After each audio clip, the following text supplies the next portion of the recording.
इंसान का करने वाला कार्य कौन सा है? सारा दिन दौलत के लिए, रुपए पैसे के लिए मारो मार करता फिरता है। क्या यही है इंसान का काम? क्या यही इंसानी फर्ज है, कर्तव्य है? हमारे धर्मों में बताया है, दिन रात इंसान काम धंधे में उलझा हुआ है, दिन रात इंसान माया माया पुकारता रहता है। माना कि जीने के लिए दौलत जरूरी है, पर दौलत के लिए जीना कोई जिंदगी नहीं है। जीने के लिए कमाओ, पर कमाने के लिए अगर जीने लग गए तो कोलू वाले बैल जैसी हालत होगी। पहले उसे कोलू पे जोते हैं, आखिर में नहीं सही चलता तो दोनों आंखों के साइड में पट्टी सी बांध देते हैं कि सीधा देख, सीधा चल। वो और तरफ देखता ही नहीं, देखने ही नहीं देते उसे। घूमता रहता है, लाठियां खाता रहता है और आखिर में मर जाता है। बुरा हाल होता है, सारा दिन चलना पड़ता है, सारा टाइम चलना पड़ता है। तो भाई दिन रात खप खप के मरना, कभी दौलत के लिए जी रहा है, कभी मर रहा है, कभी टेंशन है, चिंता परेशानी है, तो कभी थोड़ी टेंशन फ्री हो गया। जिंदगी मौत का ये खेल सारी उम्र चलता रहता है।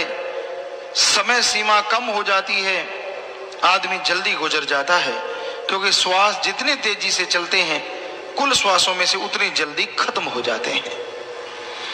तो गम, चिंता, परेशानी में, डर, भय में श्वास तेजी से चलती है नेचुरली। इसलिए इंसान ये भूल गया कि उसका करने वाला कार्य कौन सा है। संत सत्संग लगाते हैं, जीवों को समझाते हैं कि आओ सुनो, सत्संग सुनो और सुन के अमल करो। तेरा करने वाला कार्य प्रभु का नाम है, अल्लाह मालिक की भक्ति इबादत है। जितना दिलो दिमाग से मालिक का नाम जपेगा, जितना तड़प से, व्याकुलता से मालिक को बुलाएगा, वो जरूर चला आएगा, वो जरूर रहमो करम बरसाएगा। पर इंसान और चीजों के लिए व्याकुल हो जाता है। काम, वासना, क्रोध, लोभ, मोह, अहंकार, मन, माया, इनके लिए तो इंसान को व्याकुल होते देखा है। पर अल्लाह वाहिगुरु गॉड खुदा रब के लिए कोई होता है जो व्याकुल होता है, और जो होता है वो मालिक को पा भी जाता है। मालिक के प्यार में व्याकुलता नहीं होती, बल्कि वो उसकी मोहब्बत होती है।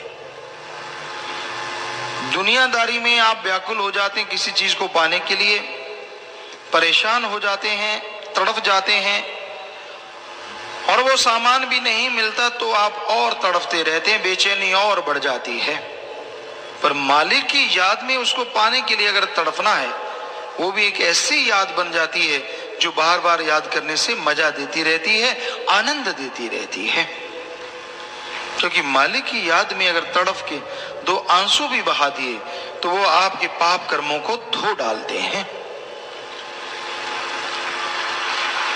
पर उसकी याद में वैराग्य आना, ये भी भागों की बात है। उसकी याद में वैराग्य बड़ा ही मुश्किल से आता है, क्योंकि आदमी के ध्यान और जगहों पे उलझे हुए हैं, और जगहों पे फंसा हुआ है।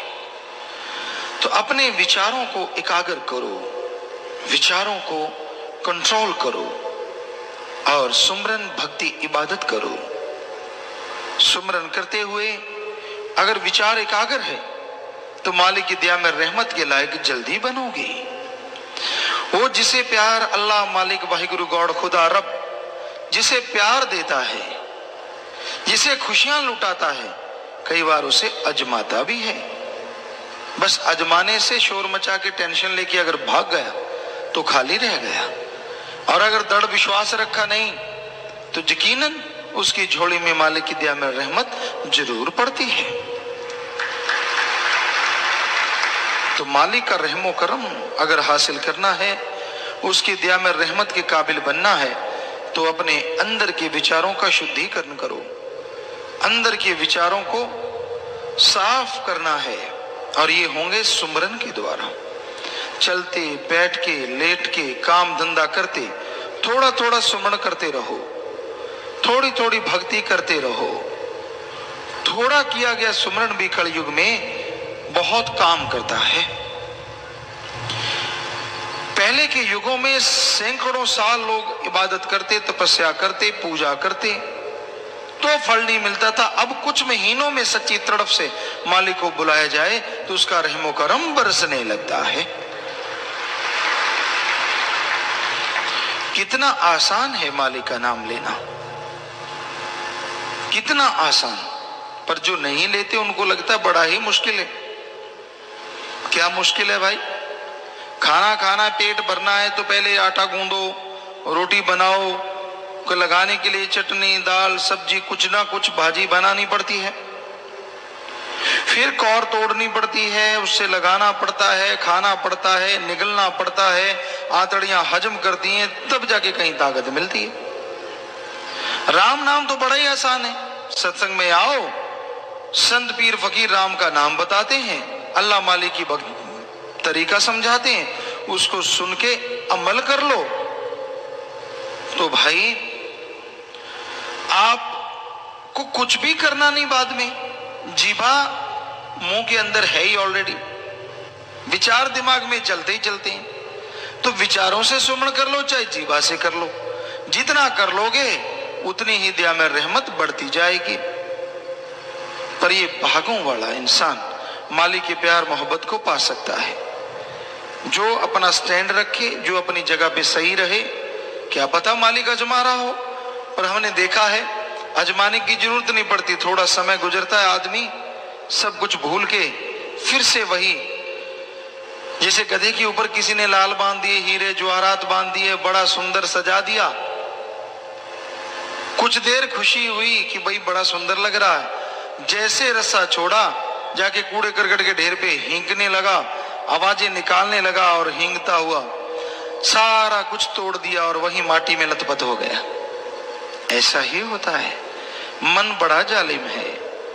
मालिक रहमो करम बख्श देता है, दया में रहमत बख्श देता है, पर यह गधे की तरह फिर से सब कुछ मिट्टी में मिला देता है।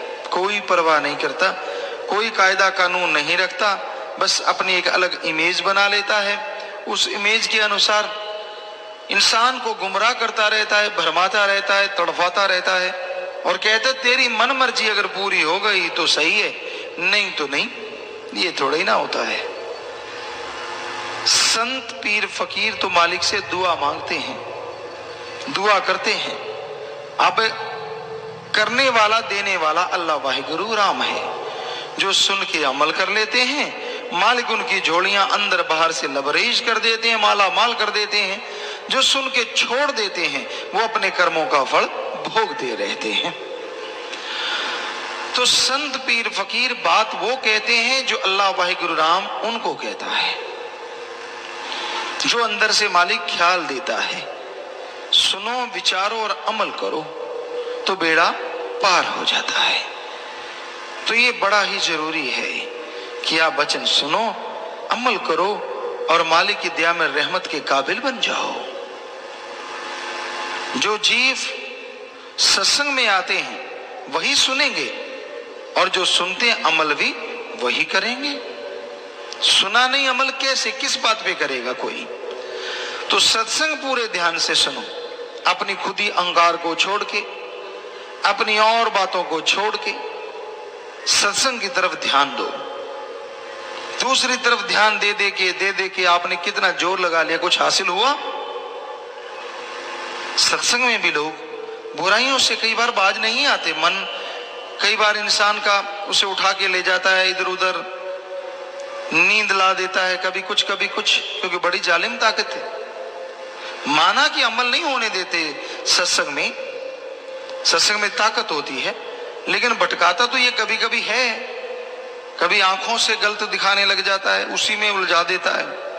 पर ये अलग बात है, संतों के वचन जब हथौड़े की तरह पड़ते हैं तो रोंगटे खड़े हो जाते कि हैं, अच्छा मेरे को कह रहे हैं, मैंने अभी देखा।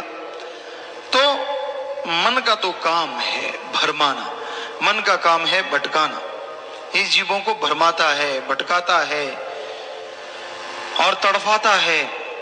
इससे लड़ना कलयुग में सच्ची भक्ति है। अपने अंदर के बुरे विचारों से लड़ो, यानी बुरे विचारों को अपने पे हावी ना होने दो, अच्छे विचारों के साथ आगे बढ़ो, तो मालिक की दया में रहमत के काबिल एक दिन जरूर बनोगे। तो अमल जरूरी है। आप कोई भी काम धंधा करते हैं, लोग आके पूछते हैं गुरुजी मैं फलां काम कर लूं। हम हमेशा कहते हैं भाई जिस काम का अच्छी तरह से तजुर्बा है या तजुर्बा ले लो, फिर वो काम लगातार करो, मेहनत करो, तो मालिक की दया में रहमत के लायक आप बनोगे ही बनोगे और काम धंधे में भी सफलता जरूर होगी।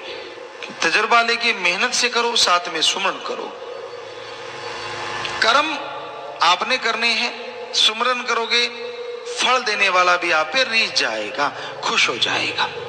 तो कर्म जोगी और ज्ञान जोगी बने रहो, कर्म भी करते रहो और सुमरण भक्ति इबादत भी करते रहो, ताकि कर्म करते हुए कोई परेशानी ना आए। सुमरण के द्वारा जो भी कर्म करो अच्छे करो और उसमें आपको तरक्की मिले, ताकत मिले, आगे बढ़ने का रास्ता मिले। जो जीव सुन के अमल करते हैं वो भाग्यशाली ना होते हुए भी भाग्यशाली बन जाया करते हैं। सत्संग में भाग्य बनते हैं। कोई नसीबों वाला, कोई भागों वाला जीव होता है जो सुन के अमल करता है और वो अपने भाग्य बदल सकता है। कहते हैं जैसा लिखा होता वैसा भोगना पड़ता है, सही है, लेकिन भगवान ने मनुष्य के लिए यह भी लिखा है कि ये खुद मुख्तियार है, मर्जी का मालिक है। अच्छे नेक कर्म करे तो ये अपनी तकदीरें खुद बदल सकता है। और हाथ पे हाथ धर के बैठा रहे, जो होगा मालिक का लिखा है हो जाएगा, तो वो बात नहीं बनती जो बननी चाहिए। क्योंकि कर्म जोगी होना भी तो जरूरी है। मालिक ने ही ये गुण दिए हैं, मालिक ने ही ये शिक्षा दी है। तो इंसान को बेपरवाह ने यहां समझाया है, तेरा काम, कि भाई तेरा जो करने वाला काम है, गॉड्स प्रेयर कर, अल्लाह की इबादत कर, वाहिगुरु का नाम जप, राम नाम जपो, क्योंकि उसके द्वारा ही आप परमपिता परमात्मा के साक्षात दर्शन कर सकते हैं, उसके रूबरू हो सकते हैं। जब तक आप मालिक के दर्शन नहीं करते तब तक आपको सिर्फ कोरी बातें या झूठी बातें ही नजर आती हैं। लेकिन जैसे ही आप अमल करते हैं, प्रैक्टिकली मेथड ऑफ मेडिटेशन करते हैं, तो आप मालिक के रहमो करम के हकदार भी बनते हैं और उसके दर्श दीदार के काबिल भी बनते हैं। किसी मंजिल तक जाने के लिए इंसान को कोई गाड़ी चाहिए होती है, उस गाड़ी पे चढ़ता है, सवार होता है, आगे बढ़ता चला जाता है और वो गाड़ी मंजिल पे लेके जाती है, अगर आप सही गाड़ी पे बैठे हैं तो संत जीवों को समझाते हैं, मंजिल तक जाने का रास्ता बताते हैं। जो सुन के अमल कर लेते हैं वो मंजिल पे पहुंच जाते हैं, और जो सुन के अमल नहीं करते वो खाली रह जाते हैं। सो सुनना जरूरी है, पर सुन के अमल भी करना है, क्योंकि बिन अमलों के आलमा इल्म निकम्मे सारे। अमल कोई अमल कमा ले तू जे जश लेना है मालिक द्वारे। वचन कहे जाएं आपको भले के लिए, और उन वचनों पे अगर आप अमल नहीं करते तो आप खाली रह जाते हैं, और अमल कर लेते हो तो सब कुछ हासिल कर लेते हो। दूसरों को देख के जलना नहीं चाहिए। आदमी को सबक मालिक सिखा देता है। आपको किसी से क्या लेना, कौन क्या करता है, आपको खुद को रहमो करम मिलता है, शुक्र मनाओ, वरना इससे भी तरस जाओगे। क्योंकि कर्म अपने अपने हर जीव के साथ होते हैं और बना लिए जाते हैं भक्ति इबादत के द्वारा। सो वचनों पे अमल करो। एक कहावत है, 900 चूहे खा के बिल्ली हज को चली। कई बार आदमी बुराइयां करता रहता है, बुरे काम करता रहता है, अपनी बुराइयां नजर नहीं आती, अल्लाह वाहिगुरु राम में कमियां निकालता रहता है। इतने पाप गुनाह किए, शुक्र मना कि मालिक ने रहमत की है, सतगुरु ने रहमत की है, और वो दया में रहमत करेगा ही करेगा। कोई सुनेगा, अमल करेगा तो मालिक के रहमो करम का हकदार बन जाएगा। जो अमल नहीं करेगा तो वो तो खाली रहता ही रहता है। वचनों को सुनो ध्यान पूर्वक। सत्संग में आए हो, समय लगाया है, मौसम का भी सामना कर रहे हो, कम से कम ध्यान तो दो। संत क्या समझाना चाहते हैं, ध्यान तो दो। संत क्या देना चाहते हैं, और सुन लिया, अब अमल करना सीखो। पर ये देखा है, जो आदमी पढ़ के कड़ जाता है, एक कहावत है, पढ़ के कड़ गया, क्योंकि दूध सारा दिन उबलते उबलते लाल हो जाता है, कड़ जाता है, तो कहते हैं ये बिल्कुल कड़ गया, पक गया। ऐसे ही सत्संग सुनता रहता है, अमल करता नहीं, वो भी पढ़ के कड़ जाते हैं। संत आए, फकीर आए, उनके सामने भक्त बनना, आगे पीछे मन मता, जो दिल किया वो करते रहना, बुरे कर्म करते रहना, बुरी सोच, बुरी बातें, बुरे ख्याल, अंदर ही अंदर बुराई, रिश्ते, पता नहीं क्या क्या आदमी अनाप शनाप अंदर चलाता रहता है, मजे लेता रहता है उसमें, और ये भूल जाता है ये मजे नहीं, ये मन भरमा रहा है, मन भटका रहा है, और बदले में सारी भक्ति जारी है। फिर जब घर में खुशियां नहीं आती, कोई परेशानी खड़ी होती, फिर रोता है, ये क्यों हुआ, ऐसा कैसे हो गया। तो भाई सुना करो, समझा करो और अमल किया करो, ताकि मालिक की दया में रहमत के काबिल बन सको और उसकी खुशियों के हकदार बन सको। मनुष्य शरीर मिला है मालिक से मिलने के लिए, बाकी जितने भी काम धंधे करता है सब यहीं छोड़ जाएगा, कोई भी साथ जाने वाला नहीं। आत्मा का साथ देता है परमात्मा, अल्लाह मालिक का नाम। कोई सच्चे दिल से ले ले, अमल कर ले, तो दया में रहमत के काबिल बनता है और खुशियों का हकदार बन जाता है। तमाम गम चिंता परेशानियां दूर हो जाती हैं और मालिक की दया में रहमत से अंदर बाहर से खुशियों से जीव माला माल हो जाता है।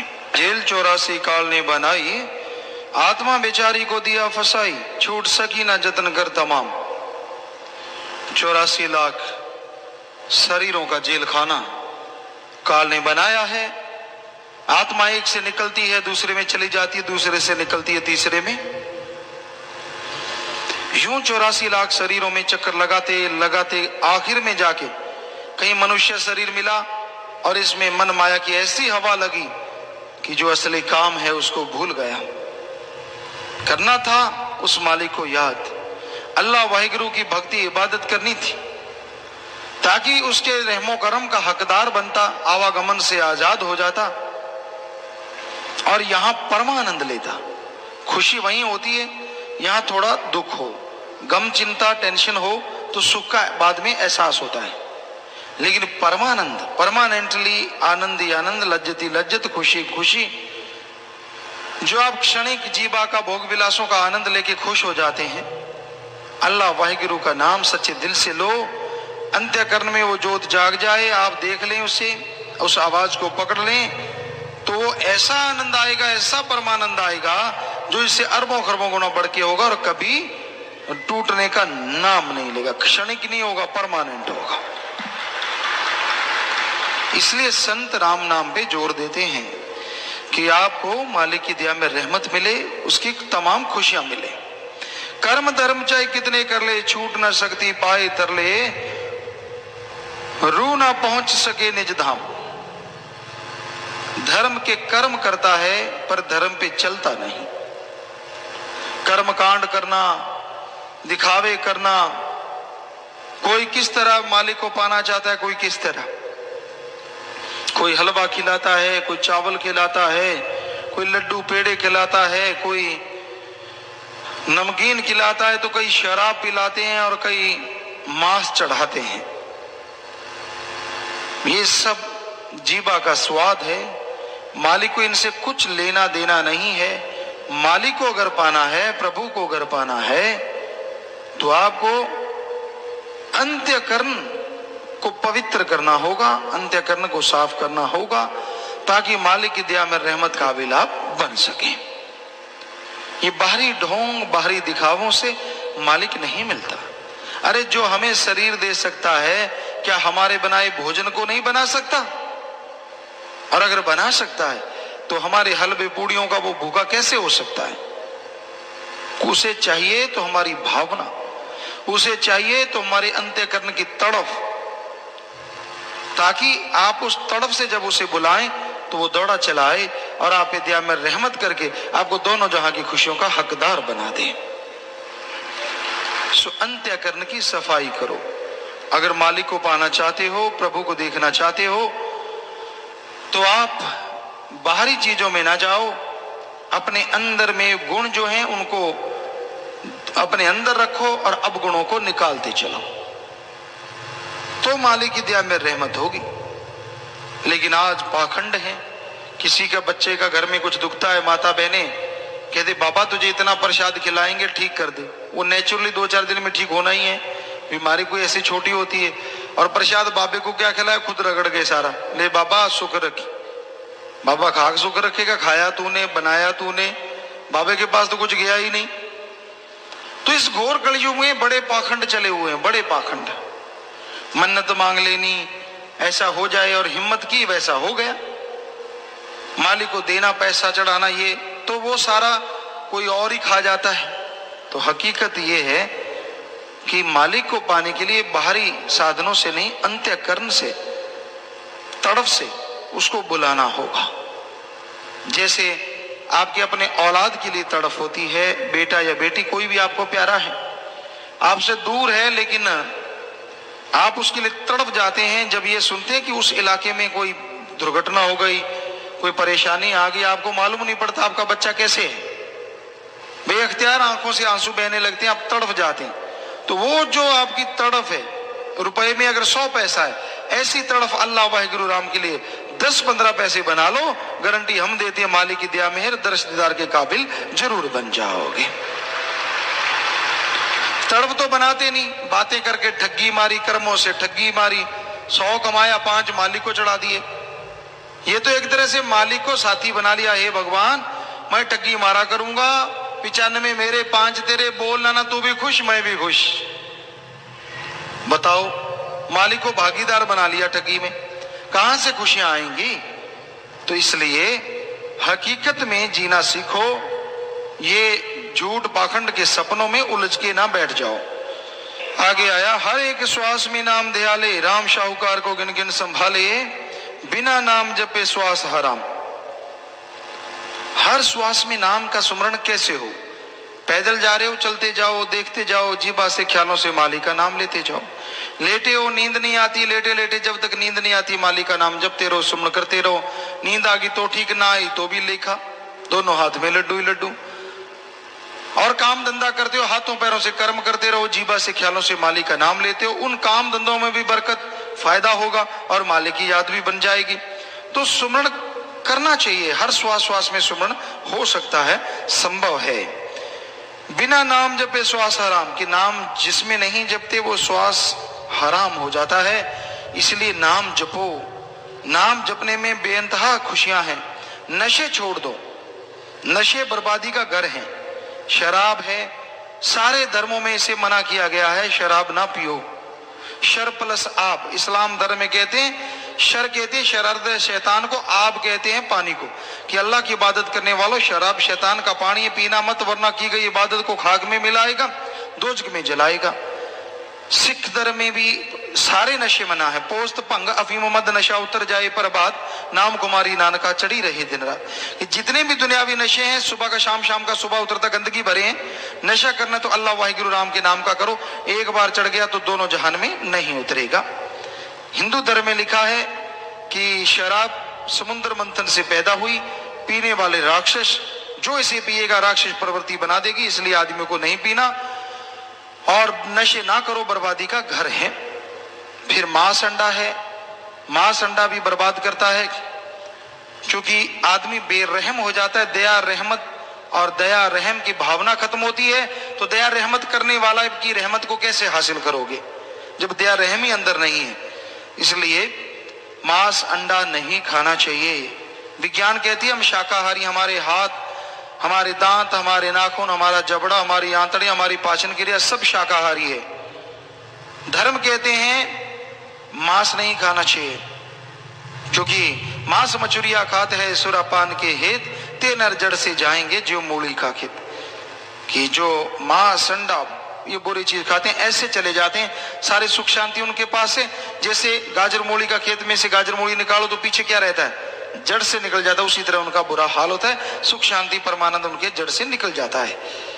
तो इसलिए ये काम नहीं करना चाहिए, बल्कि सुमरण करना चाहिए, भक्ति इबादत करनी चाहिए। एक एक श्वास राम शाहूकार अल्लाह मालिक को सौंपना चाहिए, ताकि दोनों जहां की खुशियों के हकदार आप यहीं मृत्यु लोक में बन सको। नाम पे आला जो बंदा पिए, सदा सुख माने खुशियों से जिए, मस्ती उतरे ना ऐसा प्रेम जाम।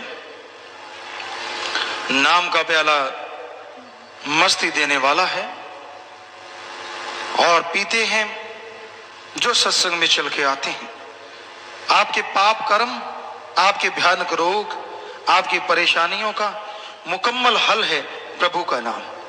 जब सुख शांति हो घर में, परिवार में, शरीर में, सुमरण करते रहो, ताकि वो सुख शांति हमेशा बरकरार रहे। परेशानियों को उड़ीको मत, दुख तकलीफ को उड़ीको मत कि वो आएंगी तो सुमरण करेंगे, नहीं, लगातार सुमरण करते रहो, ताकि दुख तकलीफ आए ही ना, सुख शांति हमेशा कायम रहे। तो नाम के प्याले में तमाम खुशियां हैं, और प्यार मोहब्बत की मस्ती कभी नहीं उतरती। जो प्रभु राम नाम वाली एक बार चढ़ जाए, दोनों जहान में आदमी को मस्तो मस्त रखती है, अंदर जरूर रहता है और चेहरे पे नूर रहता है। जिस इंसान के अंदर शुद्ध भावना है, नियत साफ है, परम पिता परमात्मा उस पे अपनी तमाम बरकतें, तमाम रहमो करम, तमाम खुशियां बख्श देते हैं, अता कर देते हैं।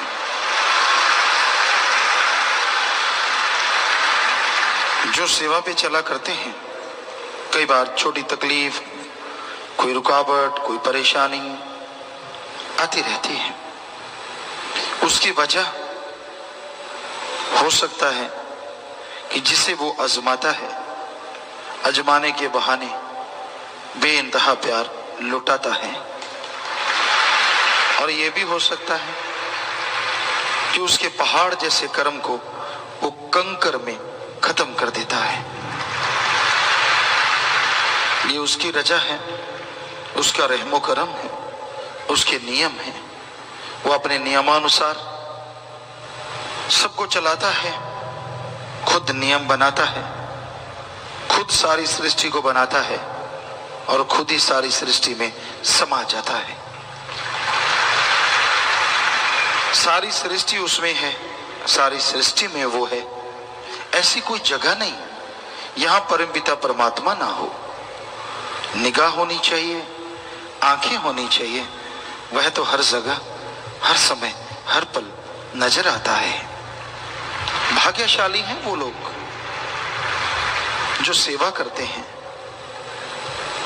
किसी न किसी बहाने परम पिता परमात्मा अपने अजीज, अपने बहुत ही प्यारों को कोई ना कोई सेवा बख्शते रहते हैं।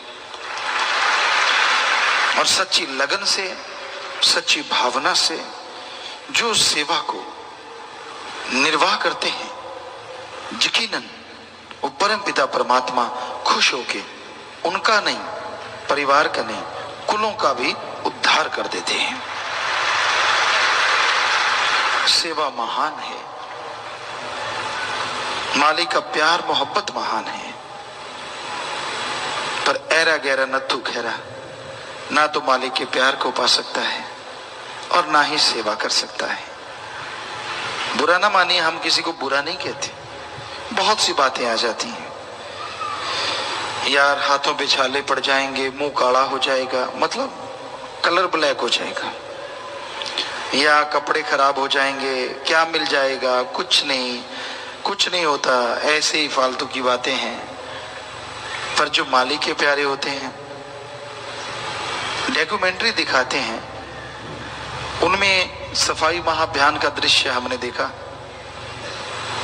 तो वैराग्य जबरदस्ती आ रहा था उन मालिक के प्यारों के लिए कि वो गंदगी के गटर में घुस के उसको बिल्कुल क्लीन कर रहे हैं। और बिल्कुल नौजवान चेहरों पे वो गंदगी लगी, लेकिन उनके चेहरों पे नूर है, खुशी है। कोई उनसे पूछे तो वो कहेंगे हमें बदबू आती ही नहीं, और आम आदमी को शायद उसे देख के उल्टी आ जाए। तो अगर ऐसे बच्चे वचनों पे पक्के रहें, चक्कर ये है, अगर वचनों पे पक्के रहें तो मालिक बेइंतहा खुशियों से अंदर बाहर से माल तुरंत कर दें। बात वचनों की है, सारा खेल ही वचनों का है। रूहानियत, सूफियत, जब तक इंसान वचन मानता है जिंदगी बहार की तरह गुजरती है। और जैसे वचन काट करने शुरू करता है, कहते ना दूध कड़ के लाल हो जाता है और उस पे बहुत मोटी मलाई आ जाती है। कई वो मलाई खा जाते हैं उतार के, और कई दूध पीते हैं, कई छाछ पीते हैं, और कईयों को छाछ भी नसीब नहीं होती, बस पानी में थोड़ी सी छाछ डाल के रंग सफेद कर देते हैं। उसी तरह कई लोग कड़ के मलाई खा जाते हैं। यानी वो आसपास रहने वाले भी, दूर दराज वाले भी, लगातार आने वाले, वो मलाई भी खाते हैं, दूध भी पीते हैं। पर कुछ ऐसे भी होते हैं जो कड़ के, क्या है मलाई में, क्या दूध में, क्या छाछ में, घी में, बस वो पानी, यानी थोड़ा दिखावा मात्र रह जाता है उनके पास रूहानियत का। दिखने में भक्त, लोग सलाम करते हैं, पर जब वो अपने खुद के गिरेबान में देखते हैं बहुत बड़ा शून्य नजर आता है। यार ये क्या हुआ, हम तो भक्ति करते थे, हमने तो कभी नहीं। ठीक है, दुनिया मान जाएगी आपने कभी कुछ नहीं किया, आप तो भक्ति करने वाले हो, पर वो कसम तो जानता है ना, आप अगर जीरो हुए तो उसकी कोई वजह होगी, उसका कोई कारण रहा होगा। आप बच्चों के परखच्चे उड़ा रहे होंगे, वो तो जानता है। और फकीर इसीलिए बोलते हैं कि ऐसे कर्म ना करो, क्योंकि ऐसा कर्म करने से आप बेचैन रहेंगे, परेशान रहेंगे, और आने वाले समय में बेइंतहा दुख उठाना पड़ता है। तो संतों का काम समझाना है, as a teacher, as a lecturer, या एज ए चौकीदार। वो सबको सावधान करते रहते हैं, मत दिखावा करो। एक माँ को, एक बाप को, यहाँ आप बहुत से माँ बाप बैठे हैं, जिस दिन उसकी औलाद बुद्धू बनाए ना, और माँ बाप को पता चल जाए कि मुझे बुद्धू बनाया है, हमें लगता है उसको जो दर्द होता है शायद किसी और चीज से दर्द नहीं होता, कि यार मेरे खून ने मुझे ही बेवकूफ बनाया। उस टाइम बहुत दर्द होता है। जरा सोचिए, वो अल्लाह, वो वाहिगुरु, वो राम, वो गॉड, वो खुदा, तो दोनों जहां का मालिक। माँ बाप को तो आप बुद्धू बना के पता नहीं चलने देंगे, लेकिन वो तो ऐसा है जिसको आपके कर्म का नहीं, जो आप सोच रहे हैं, सोचने जा रहे हैं, उसका भी पता है। कैसे बचोगे? और जब उसे ऐसा होता है, माँ बाप तो कुछ नहीं कहते, पर जब उसे लगता है कि उसे कोई ऐसा कर रहा है, वो दया का सागर, सागर का कोई छोर और किनारा नहीं माना जाता, बहुत लंबा चौड़ा माना जाता है, फिर भी उनके किनारे होते हैं, पर वो दया का सागर है, उसका कोई किनारा नहीं है। पर वो दर्द में ये सोचता है, ये कर्म करेगा काल की नगरी में, मालिक को बुद्धू बनाएगा तो उसकी बेड़ी में बट्टे पड़ेंगे ही पड़ेंगे, और आने वाले टाइम में उसका बुरा हश्र होगा ही होगा। इसलिए वो फिर अपने फकीरों के द्वारा लोगों को आगाह करते हैं, सावधान करते हैं कि बेटा हट जाओ, मत करो बुरे कर्म, मत दिखावा करो। ठीक है, आप चंद किताबें पढ़ गए, बहुत आलम फाजिल बन गए, ठीक है, आप बड़ा दिखावा कर लेते हैं, बड़े ओवर स्मार्ट हैं, आप बड़े कलाकार हैं, बड़े नाटकबाज हैं, लेकिन वो परमपिता परमात्मा से तो नाटक नहीं चलेगा ना। उसको तो सब पता है आप किस समय क्या कर रहे हो, तो क्यों कर रहे हो ऐसा, किस लिए? क्षणिक आनंद के लिए, काम वासना, क्रोध, लोभ, मोह, अहंकार, मन माया, क्षणिक स्वाद के लिए? क्यों नहीं परमानंद हासिल करते? लगातार सुमन कीजिए, लगातार सेवा कीजिए, छोड़ दीजिए पाखंडवाद, छोड़ दीजिए नाटकबाजी, बहुत हो गई जिंदगी में। कईयों ने तो बहुत कर लिया, देख रहे हैं हम लगातार, पर फिर भी उनका कोई किनारा ही नहीं है। पर अगर मालिक की तरफ से किनारा आया तो फिर आपको किनारा नहीं मिलता। चक्कर ये है, क्यों आप वो उसको आजमा रहे हो कि भाई हमें क्या फर्क पड़ता है? कुछ फर्क नहीं पड़ता। चंद दिन गुरुजी व्याख्या करेंगे, चंद दिन गुरुजी बोलेंगे, बाद में वैसे का वैसा है, हम सब जानते हैं, क्योंकि वो कड़के पानी में लस्सी वाले होते हैं। उनको कोई ना दूध से लेना देना, ना मलाई से, ना घी से, ना मक्खन से, ना छाछ से, ना दही से, क्योंकि उनको तो सब कुछ सिर के ऊपर से निकलता है। हम आपको 100% सच बोलते हैं, आपको ऐसे समझा रहे हैं। उनकी यही होगी चर्चा आपस में, हाँ आजकल तो चल रहा है भीड़, आजकल तो अपने पे लग रहा है तबाह हो रहा है। कोई बात नहीं, 2-4 दिन कुछ नहीं फर्क पड़ता। अरे फर्क पड़ेगा ऐसा, फिर तेरे से ना हंसा जाए, ना रोया जाए, ना तेरे कर्म उठाए जाएं। क्यों उस समय को न्योता देते हो? क्यों नहीं अपने आप को सुधारते? आखिर कब तक? तो सुमन करो, मालिक की औलाद का भला करो, सबका भला मांगा करो। हम आपको गारंटी देते हैं, सेवा सुमन और सबका भला मांगोगे तो मालिक आपका भला जरूर करेंगे। गर्मी का ये मौसम, लेकिन आप लोग ओम हरि अल्लाह वाहिगुरु राम से जो लिव लिखाए बैठे हैं, जो ध्यान लगाए बैठे हैं, जन्मों जन्मों की गर्मी से निजात पा सकते हैं। राम नाम में वो ठंडक होती है, वो बहारें होती हैं जिसकी कल्पना भी कोई नहीं कर सकता। तो इसलिए राम नाम में दिल लगाइए और उस परम पिता परमात्मा का नाम जपो, उसकी भक्ति इबादत करो, ताकि उसकी तमाम खुशियों के हकदार आप बनते जाएं।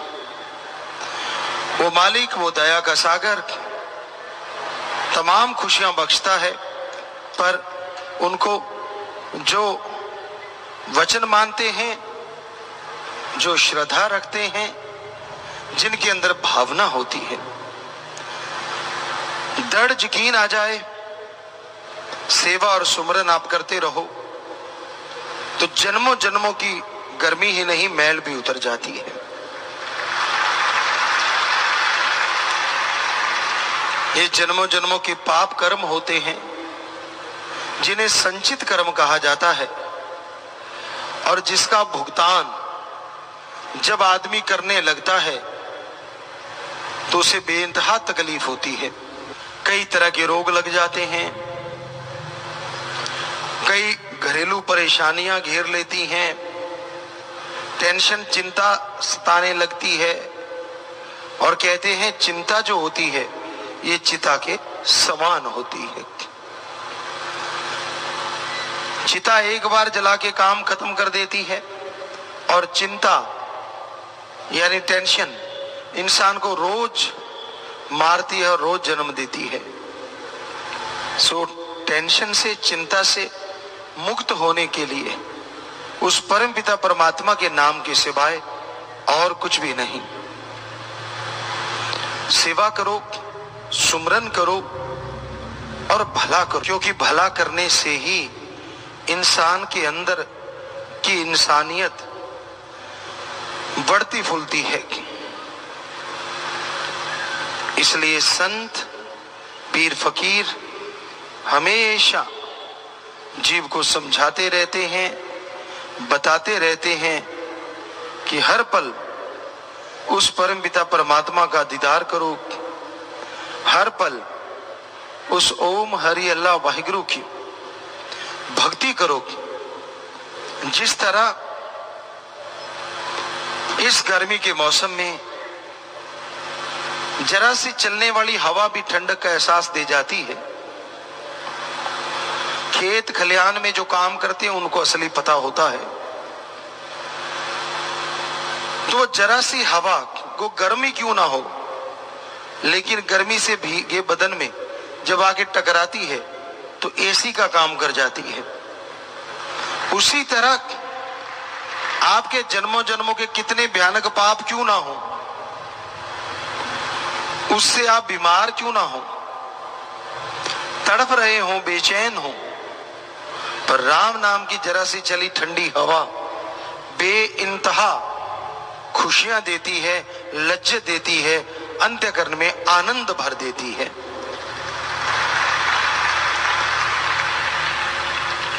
और कुछ भी आप लेते हैं उसके लिए खर्चा करना पड़ता है।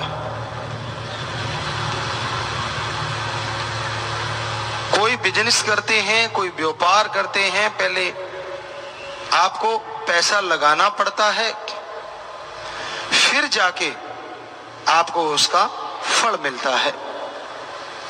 वो भी अगर आप मेहनत करते हैं, वो भी अगर आप हिम्मत करते हैं।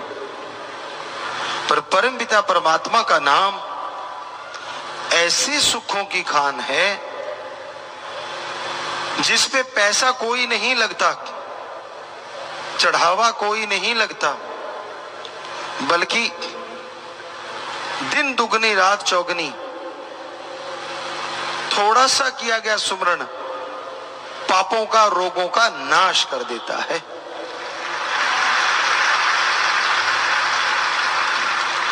आप चलते, बैठ के, लेट के, काम धंधा करते हुए सुमरन का पल्ला कभी ना छोड़ो।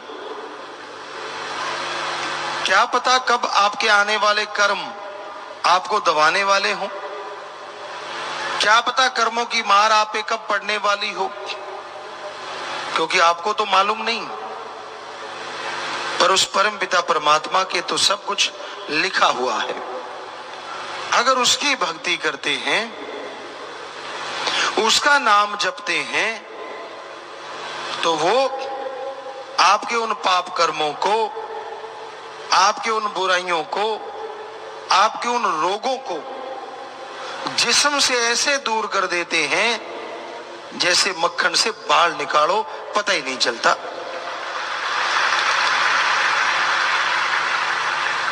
और हैरानी की बात यह है, उस अल्लाह वाहिगुरु राम गौड़ खुदा रब के लिए पैसा एक भी नहीं लगाना पड़ता, क्योंकि वो तो दाता है, वो तो सबकी झोलियां भरने वाला है। हमारी झोली वही भरता है जो दाता है, जो मंगता है वो हमारी झोली नहीं भर सकता। इसलिए संत कहते हैं, तन मन धन से दीन दुखियों की मदद करो। इनडायरेक्टली ये उस परम पिता परमात्मा की सेवा करना है। अगर आप उस मालिक की सेवा करोगे, मालिक की भक्ति करना चाहते हो, तो दीन दुखियों की मदद किया करो, उनका भला किया करो, और उस भले के बदले में इच्छा मत रखो, क्योंकि बिन मांगे मोती मिले और मांगे मिले न भीख। इंसान कई बार डिमांड इतनी ज्यादा रख लेता है कि उसी में उलझ के रह जाता है, उसे ये पता ही नहीं चलता कि एक डिमांड अगर पूरी हुई तो खुशी होती है, लेकिन उसकी तो सैकड़ों डिमांड, सैकड़ों इच्छाएं हो जाती हैं। मान लीजिए किसी सज्जन ने, किसी भाई बहन ने दो चार इच्छाएं रखी और मालिक पूर्ति कर देता है, तो एक अलग ही आनंद आता है, एक अलग ही खुशी आती है। पर अगर सैकड़ों हजारों इच्छाएं हैं, उसमें दो चार पूरी हुई, 100 में से 99 भी पूरी हो जाएं, तो भी 100 में की इच्छा त्यों की त्यों रहती है। 99 पूरी हुई, उसकी खुशियां मन नहीं लेने देता। इच्छा रखना गलत नहीं, पर सही इच्छा हो, सही भावना हो। अगर जायज इच्छा है, सही भावना है, तो परमपिता परमात्मा पूरी भी करेंगे और उसकी खुशियों का एहसास भी आपको जरूर होगा।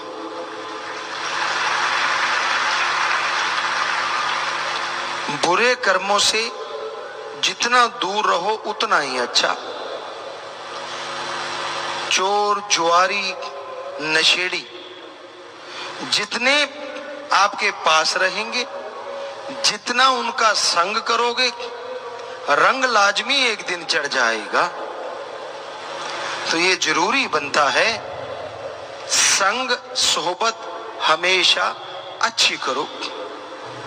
बुरे लोगों की सोहबत से बच के रहोगे तो बुराइयां आप पे असर नहीं करेंगी।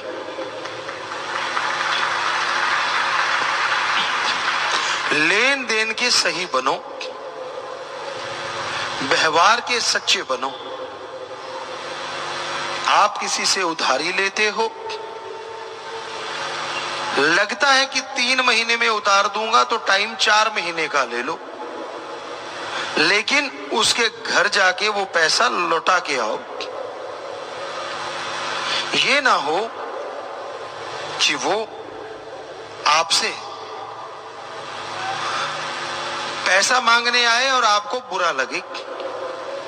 जब आप लेते हो तो सामने वाला देवता लगता है, जब लौटाना पड़ता है तो वही देवता राक्षस बन जाता है।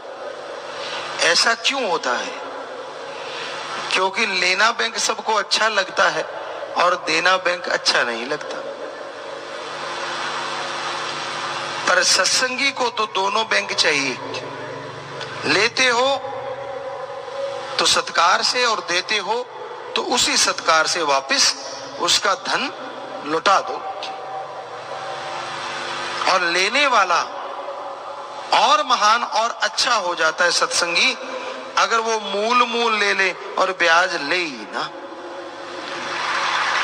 कि चल भाई तेरा काज संवर गया, मेरे पास पैसा पड़ा था, तो यकीन मानो उस ब्याज का ब्याज परमपिता परमात्मा अवश्य देते हैं।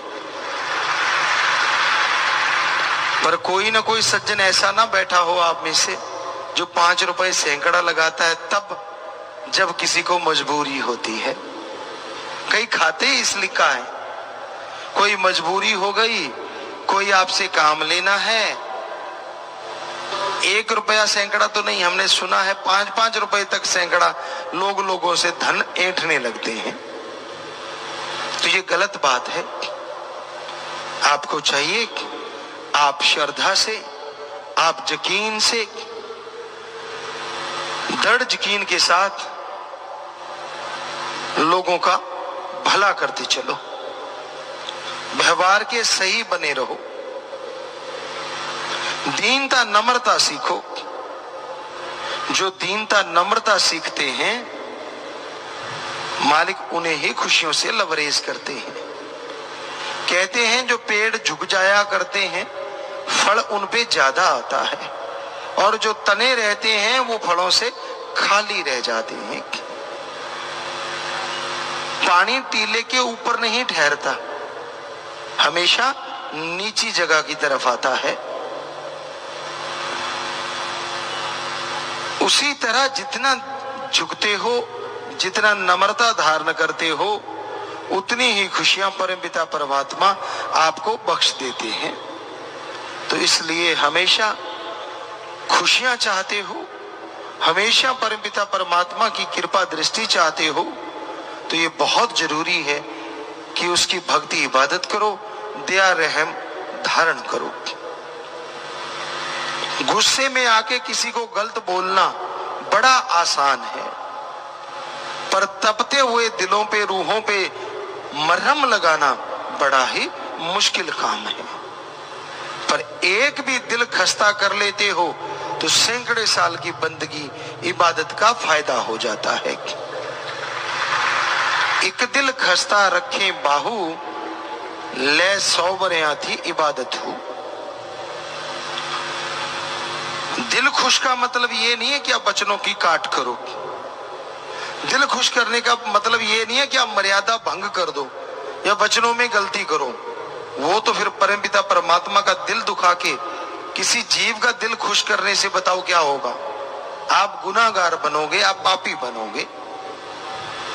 वचनों पे कायम रहो, मर्यादा के पक्के रहो, उसमें रहते हुए किसी को खुश करते हो, भला करते हो, तो यकीनन परमपिता परमात्मा आपका भला जरूर कर देंगे।